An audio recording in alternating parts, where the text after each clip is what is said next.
Louis Donnelly with our top stories. Surveillance video shows the moments before a one-year-old boy is fatally struck by an SUV in the Bronx. The vehicle mounts the sidewalk and plows into the child's stroller. Now police are investigating. State health officials vote to immediately ban flavored e-cigarettes. Measure comes as more young people are vaping and respiratory illnesses are on the rise. Talk about always being prepared. A Boy Scout from Queens helps deliver his baby brother when his own mother goes into labor. Details of our top stories coming up, but first a quick check of the forecast. Mild temperatures are expected today with lots of clouds and just a few breaks of sun, highs in the upper 60s. Tonight clear and turning even cooler, lows will be in the mid-50s. Checking the 7-day forecast, sunny skies return for Thursday, Friday, and into the weekend. With the sunshine, temperatures will trend a little warmer each day. Weekend is the last weekend of summer, looking like a sunny and warm finish to the season. Gunfire rings out on Staten Island between police and an armed man, leaving one cop hurt and the suspect dead.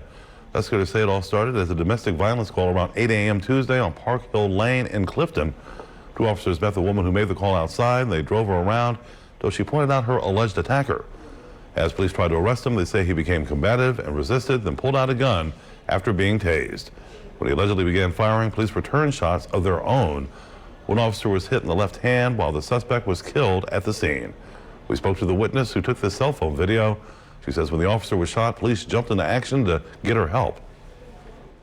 The lady, they was just like really scared and nervous, and she started running off, took about her hand. As soon as the other cop car came, they put her in that cop car and rushed her off. There are 36,000 dedicated members of the service who do this job each and every day and face danger each and every day. And every time they go on a radio run, they don't know what they're going to face. And thank God she's going to be all right. Police released this photo of the gun recovered at the scene. Investigators have not yet released the suspect's identity, but say he had a long criminal record, including domestic violence and weapons charges. Police say a baby is dead after being hit by a vehicle in the Bronx. York One obtained surveillance video of the horrific scene. We paused it before the impact. The one-year-old was in a stroller being pushed by his mother Tuesday afternoon. That's when a white BMW made a turn onto East 215th Street off of White Plains Road and jumped the curb. The stroller was pinned under the car and several people tried desperately to get the baby out. The mother was not hurt. We spoke with several witnesses, including one woman who says she was also hit. I just feel like I'm traumatizing right now because I see myself died, and then I see a younger baby don't live no life, die beside of me. It's so too much. He just was turning the corner. Obviously, he didn't make the wheel go straight when he turned, and it went into the baby. I jumped, I ran from the corner there, I seen it, and I just ran, tried to push the car off the baby. It was tragic, you know, to see something like that, a baby in the stroller. The mother was frantic, she was crying. It was chaotic. Investigators say the driver remained on the scene. Days after a man was killed in a hit-and-run in Brooklyn, police now believe the victim was intentionally struck. Investigators are still searching for the person who struck and killed 30-year-old Kasim Matthews early Sunday morning. That death has now been ruled a homicide. Surveillance video shows a gray sedan speeding down Albany Avenue near Park Place in Crown Heights. Police say the driver sped off after hitting Matthews and several other parked cars. Matthews leaves behind 3 daughters, one of them just a year old. A cyclist in Manhattan suffers critical injuries after swerving to avoid hitting a pedestrian. Happened on 7th Avenue near Central Park just before 8 a.m. Tuesday. Police say the woman lost control of the bike and flipped over the handlebars. She was taken to the hospital and is being treated. Investigators say the pedestrian the woman was trying to avoid was not hurt. Authorities say an administrator at a Jewish day school tricked a 14-year-old boy into sending him nude photos and threatened to share the pictures if the boy refused to send more. Jonathan Skolnick, an associate principal and a rabbi at SAR Academy in Riverdale, posed as several different young girls and asked the boy to send explicit photos, according to a criminal complaint filed in federal court. He's charged with producing, receiving, and possessing child pornography with child enticement and extortion. Skolnick admitted to sending and receiving the messages, according to the complaint, and said he had done it before. Court documents say Skolnick stated that he had requested sexually explicit photographs from 20 to 25 victims. Skolnick said that the majority of the victims were minors. In a letter to parents, the school said it had reason to believe SAR students may have been victims or attempted victims of Skolnick's, and that he had been fired. Police are searching for a woman after a church in Queens is vandalized twice this month. The Diocese of Brooklyn released this surveillance video from one of the incidents at St. Gerard Magella in Hollis. Investigators say someone caused about $250 in damage on September 10th. Then just days later, police say the same person returned and did about $10,000 in damage. According to the diocese and the NYPD, the vandalism included ripping down signs, kicking over potted plants, and breaking handrails. Church's pastor says the items were purchased through fundraising from churchgoers, adding in a statement, quote, "Such acts of religious intolerance have no place within our society, and every house of worship, regardless of their beliefs, should be respected. We are praying for the person and for justice." If you have any information, call Crime Stoppers at 1-800-577-8477. New York State has banned the sale of flavored nicotine products for e-cigarettes effective immediately. This after emergency meeting of health officials at the direction of Governor Cuomo. State House reporter Zach Fink has details. Any abstentions? The motion carries. In an emergency meeting of the little-known State Public Health and Health Planning Council, ordered into session by Governor Cuomo, the council voted to ban flavored e-cigarettes in New York State. The ban takes effect immediately. Before the voting took place, members of the public testified for nearly 3 hours, overwhelmingly against enacting an emergency ban, but the council voted for it anyway. This is disgusting. You should be ashamed to call yourself health professionals. The state action was ordered by Governor Cuomo Sunday, following more than 70 people across the state being sickened by marijuana vaping cartridges that were sold on the unregulated market. No one can sit here and say long-term use of vaping, where you're inhaling steam and chemicals deep into your lungs, is healthy. But no one using flavored e-cigarettes has gotten sick, which led some on the council to question the emergency action against it. There seem to be two issues conflated here. One being poisonous stuff that's out on the street that shouldn't be there, and then there's the true concern about the apparent increase in smoking of anything, or inhaling smoke, vapor, whatever, by the youth. But they strike me as two separate issues. More than 300,000 people currently vape in New York State as a way to keep from smoking cigarettes. There are roughly 700 vape shops statewide, employing 3,500 people. Critics say the state's action put those jobs in jeopardy. The vaping industry says it plans to file suit. The grounds are that you're taking away a product that has not caused death. Up to this date, not one death has been caused from vaping flavored e-cigarettes.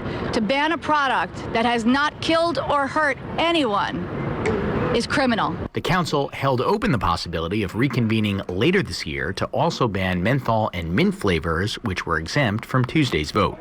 Zach Fink, New York 1. The Cuomo administration is dropping a requirement for drivers to get new license plates if their current ones are more than 10 years old. It was originally part of Cuomo's plan to overhaul the state's license plates, which he said was necessary to implement cashless tolling. Cuomo said the current colors weren't ideal for license plate readers. New plates were set to cost $25, but a Siena College poll found 60% of people opposed the plan and 75% thought the charge for a new plate was unfair. Maybe the state has realized the level of opposition from voters and has decided to switch gears. So I think the voters would say that's a good thing. The Cuomo administration said it backed away from the plan weeks ago, and Tuesday's decision was not the result of polling. The tallest of the new super tall buildings rising in the city reaches its peak height more than a quarter mile into the sky. Ceremony on the 107th floor, 400 feet from the top, marks the milestone, and our Michael Herzenberg was there. The developer claims it's the tallest residential building in the world. Central Park Tower towers above all residential buildings. Here we go. Reaching its final height of 1,550 feet. The views are panoramic. To the south, the Statue of Liberty. To the west, New Jersey. To the east, Queens and Brooklyn. Gaze north, and Westchester County comes into view. It's high stakes, high risk, high anxiety building a really large project in New York City. It would be the city's tallest building, if not for the 400-foot spire of One World Trade. Gary Barnett, the CEO of Extel Development Company, says he started planning this tower in 2004 and began construction 7 years ago. The skyline has changed since then. 7 other buildings, at least 1,000 feet tall, already have sprouted in Manhattan, including another Extel project, a short walk east, 157. Both will cast shadows over Central Park for a small part of the day. We've solidified as premier builder, but we also want to solidify premier seller. It's billed as a 131-story building, although 22 floors are not marked, taken up by mechanical systems. The 179 condos will run from $6.9 million to at least $60 million. The penthouse duplexes are expected to command more when they are priced. Barnett says he's actually keeping the prices down because so many luxury condos are coming onto the market. But of course, it is a more challenging environment for sales. Nordstrom will put a flagship store in the first 7 stories, which actually changed the way the building was designed. Nordstrom, as a department store, needs wide open spaces as much as it can get. And the tower itself was therefore moved as far east as possible. And it was great to have the air rights over the Art Students League, to be able to cantilever over 30 feet for these special apartments. Developers hope to finish up construction in the coming months and hopefully have people start to move in at some point next year. From outside of Central Park Tower, Michael Herzenberg, New York 1.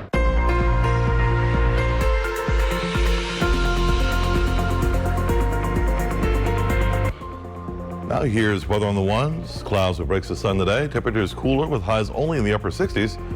Tonight, clear skies again. Temperatures cooling quickly. Lows will be in the mid-50s. Checking the next 7 days, sunshine returns Thursday with temperatures trending warmer for the end of the week. By the weekend, we're expected to reach the low 80s. Fall officially begins on Monday, and it looks like it'll be a warm start to the new season. If you're taking a trip, here's a traveler's forecast with conditions for selected cities across the country and around the world.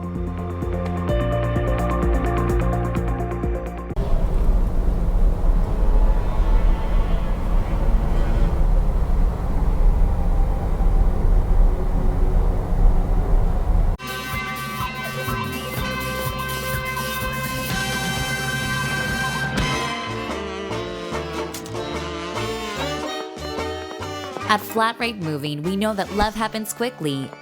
And when it does, the need to move happens even quicker. To experience the joys of a growing family without the growing pains of moving house, choose Flat Rate. We handle everything for your move, all for one flat rate.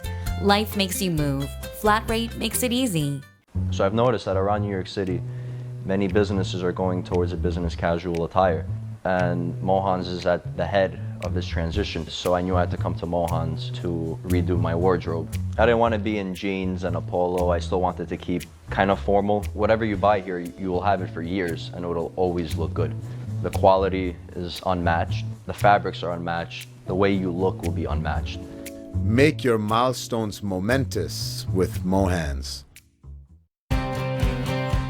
The best part about this job is the response we get from people. We're able to really keep it local and make sure that we cover as much of what's going on around the 5 boroughs as we can. We're in your community, telling the stories that matter most to you. I really love the people of this city, and I love telling their story. This is Community. This is Spectrum News, New York 1. Exclusively on Spectrum.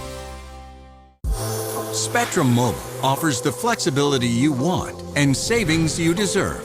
Get our unlimited data plan and save up to 40%, or pay for just the data you use with our Buy the Gig plan. Both plans have unlimited nationwide talk and text. Bring your current phone and save even more. Ready for a new phone? Get our best trade-in offer plus an extra $100 towards a new one. Call, click, or visit a Spectrum Mobile store today. President Trump's former campaign manager is grilled by lawmakers at the House Judiciary Committee's first official hearing on impeachment inquiries. Corey Lewandowski was featured heavily in Robert Mueller's report, which said Trump could not be cleared on charges of obstruction of justice. But in Tuesday's contentious hearing, Lewandowski said in his opening statements this entire investigation is focusing on, quote, petty and personal politics. He refused to answer any questions about his conversations with the president after White House orders not to discuss beyond what was already made public in the special counsel's report. How many times did he direct you to deliver a message to a member of his cabinet? The White House has directed not disclose the substance of any discussions with the president. Did he ever discuss with you any concerns that he may have committed a criminal offense? The White House has directed not disclose the substance of any discussions with the president.